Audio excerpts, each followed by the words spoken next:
You're not an oak tree, but you could be.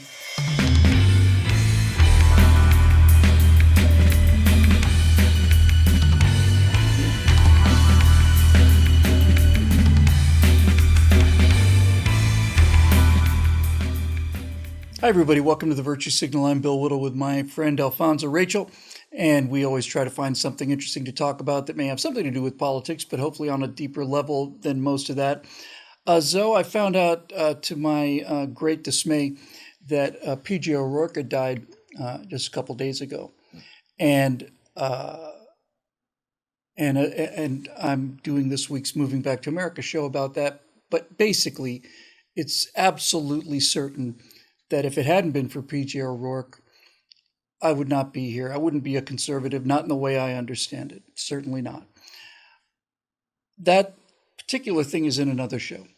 But what I thought it'd be fun to talk about today would be to talk about this idea of mentors and what a mentor is. Maybe get a little bit personal, talk about each one of us, talk about some of the mentors that we've had in our lives, because it's different than tutors and it's different than a father figure can be a mentor, but not necessarily is one. And that relationship is such an essential part of success, not just business success, just being good at things. If you just have pride in being good at things, the best way to be good at things is to be very close friends with somebody who's already good at that thing. Right? And if you show the correct attitude of respect and the correct attitude of eagerness and willing to work hard, then that person will joyfully impart everything they know to you and some money too sometimes to keep you going. And I have had 3 mentors in my life.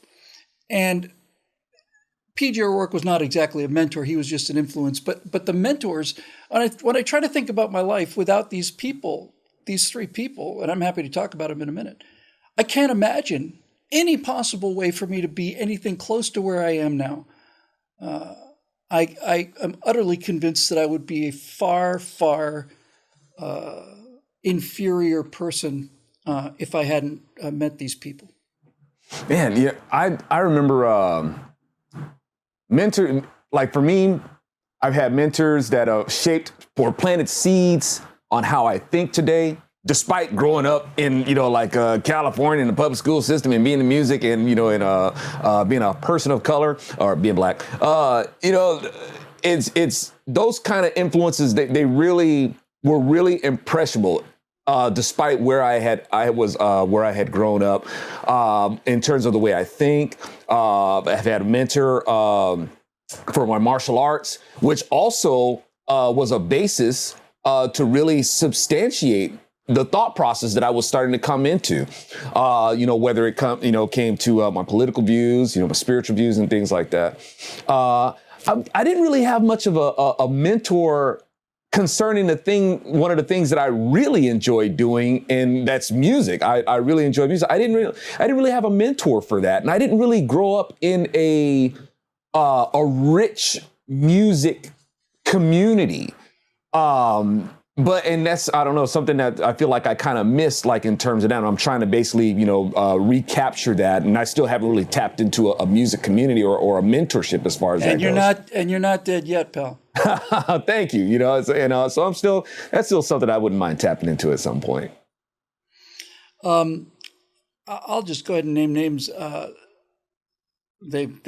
One of them is remotely famous. The other 2 aren't.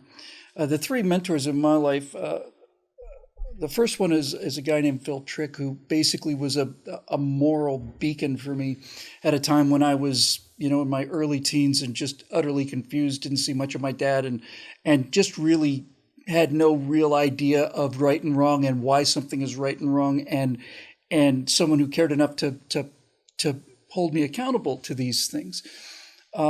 That provided me And by the way, when I say it provided me some kind of moral foundation, that foundation didn't expose itself for another 20 or 30 years, but nevertheless, it was there and put there.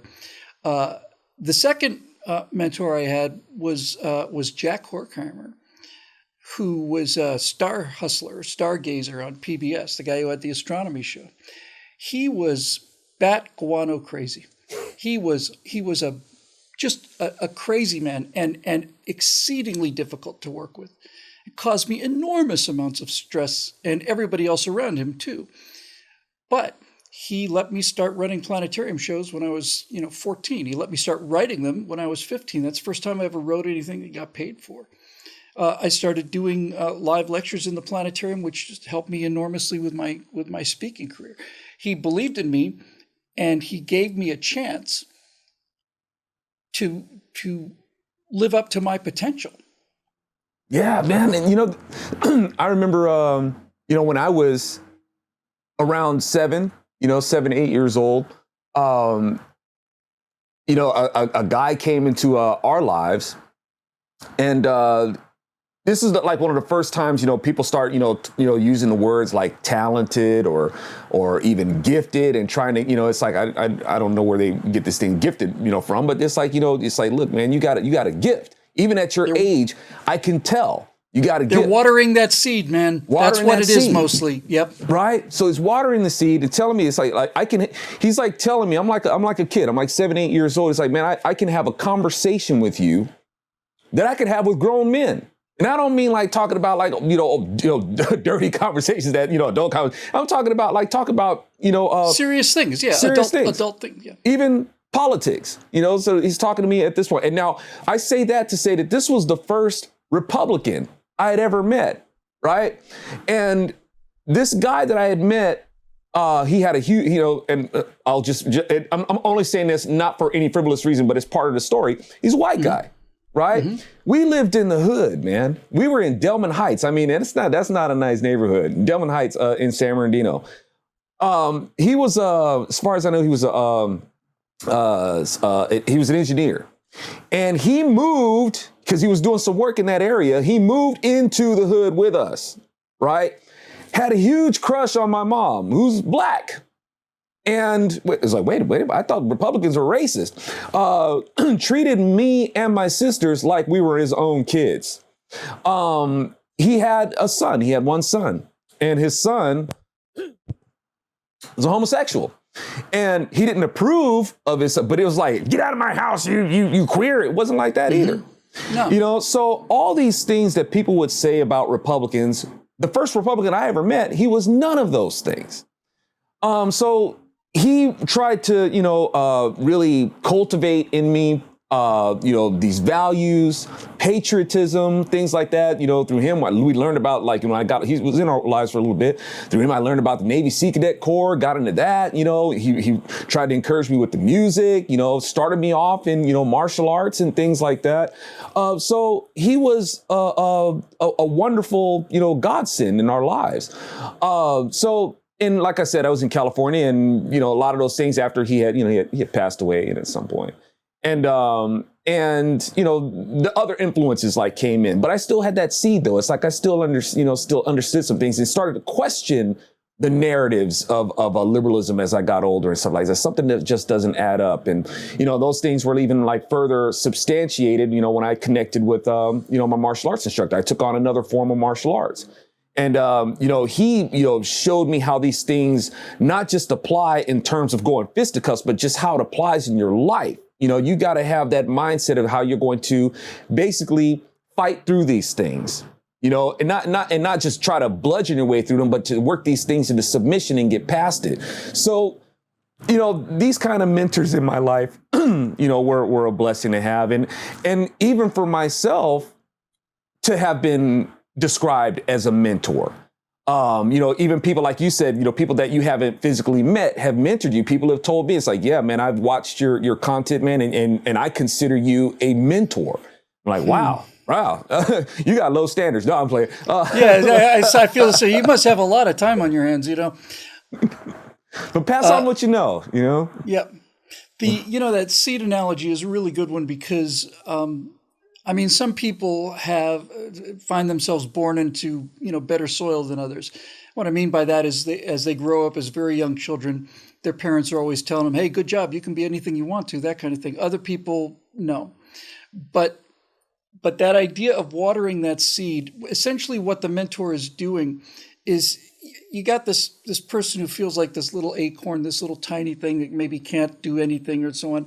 And this guy basically says to you, you're not an oak tree, but you could be.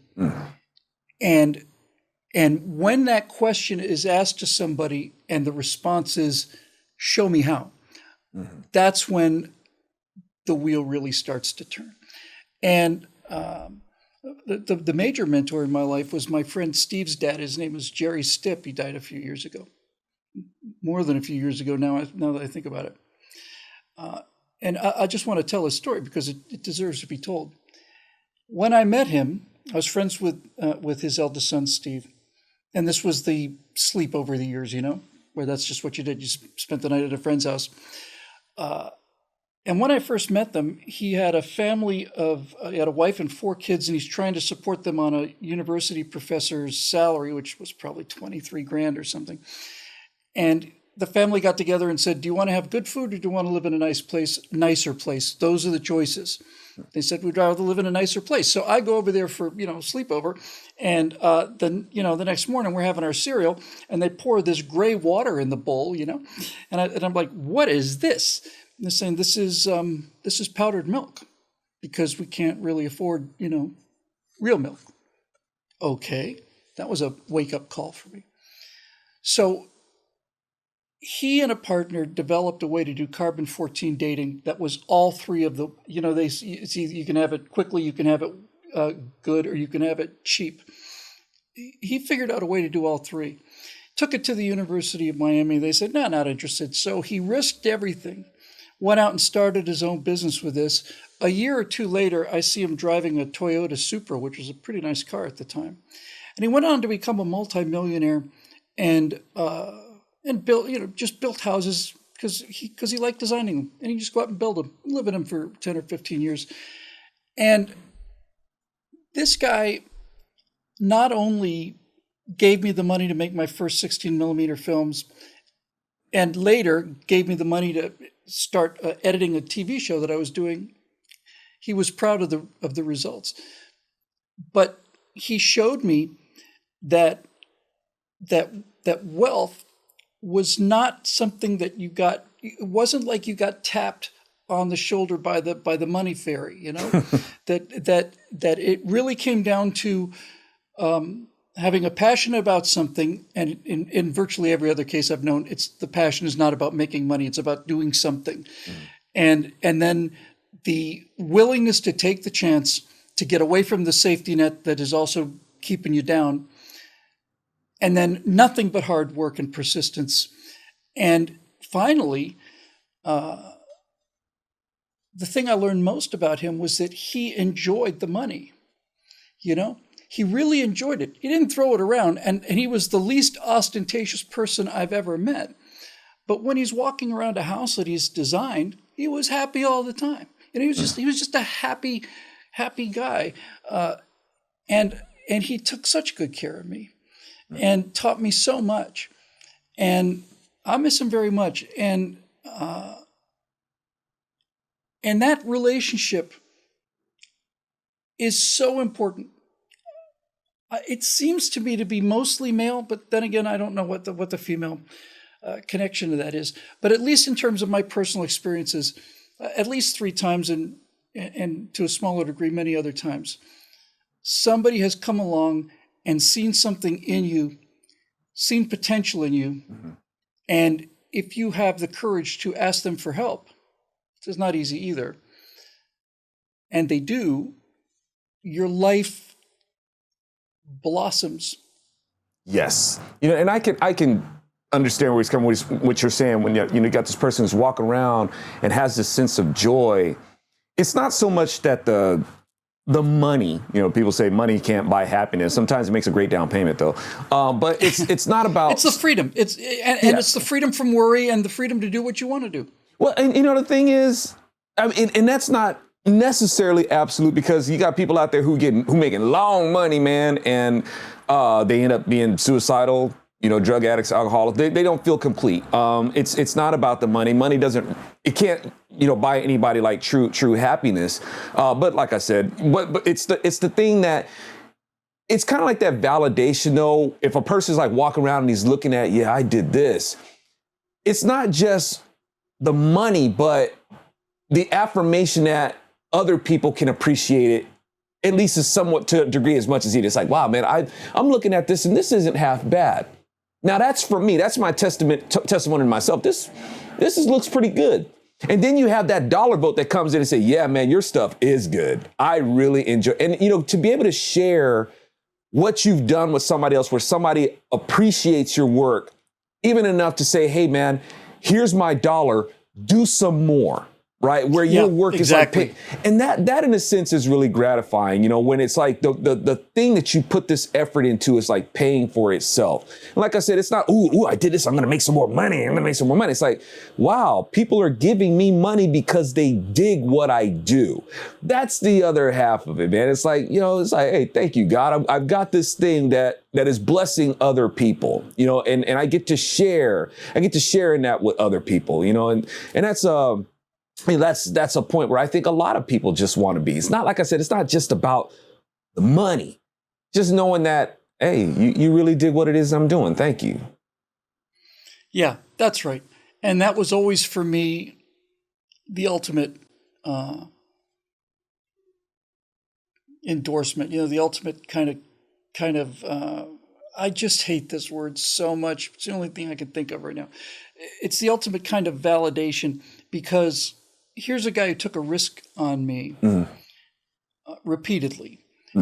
And hearing from him that some piece of work that I'd done was just really, really great, or he really admired it, or got to the point where he'd invite me, to come over, and because all of his friends were fans, that kind of thing. The ability to repay that is just fabulous. It's a fantastic feeling, incredible feeling. Yes. And he wasn't loose with his money, but he was generous with it.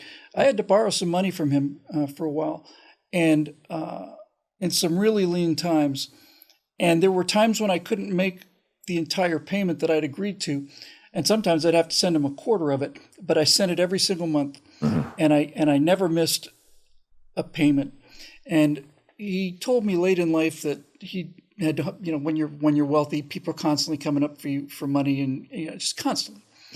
And he said, you're the only person that I've ever loaned money to that paid me back, or at least made a serious effort to pay me back.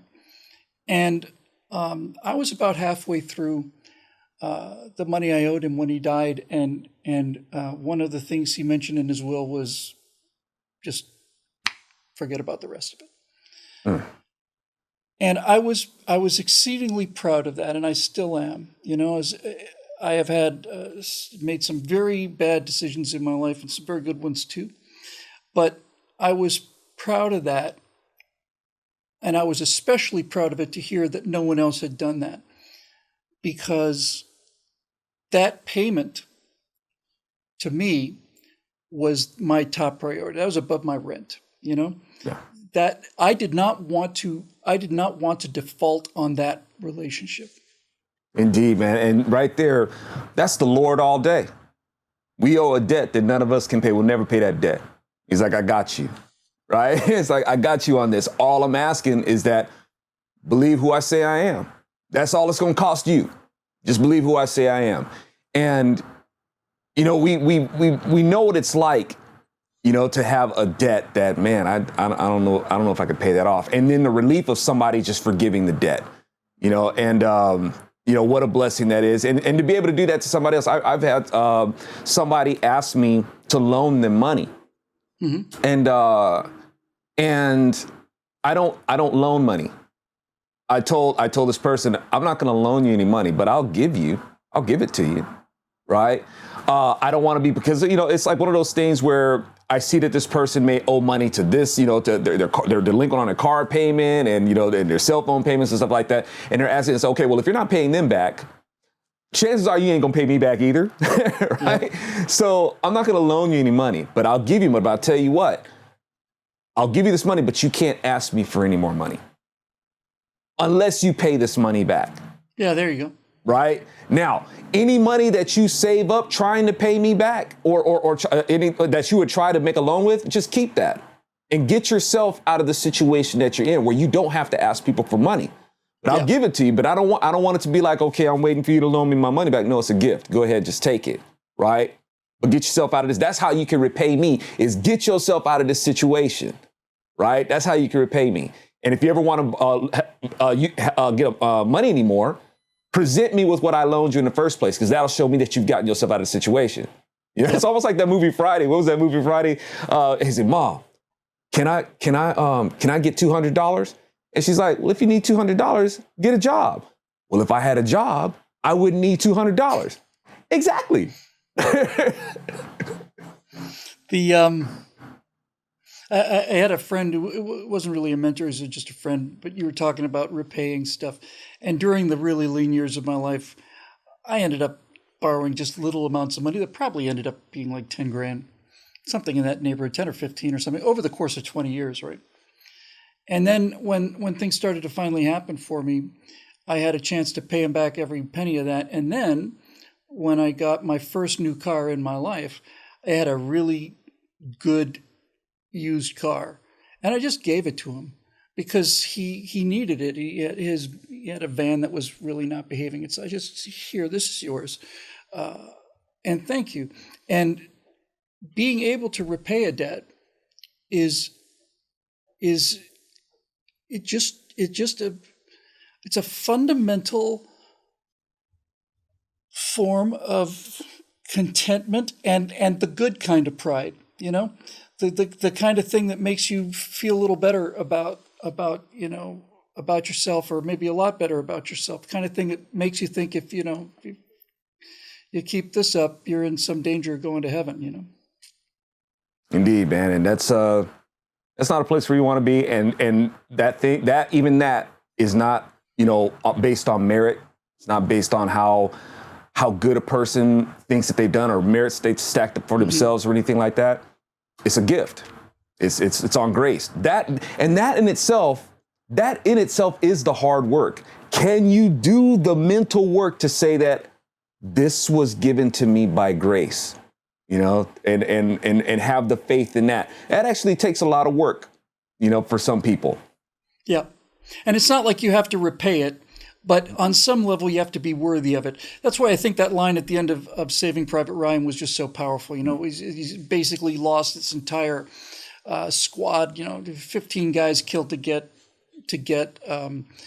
Ryan back to his family after his brothers had all been killed. And Tom Hanks says, earn this, you have incurred a large debt, and just earn it. Just live the kind of life that would make us proud of the fact that we gave you this money, didn't loan it to you, right?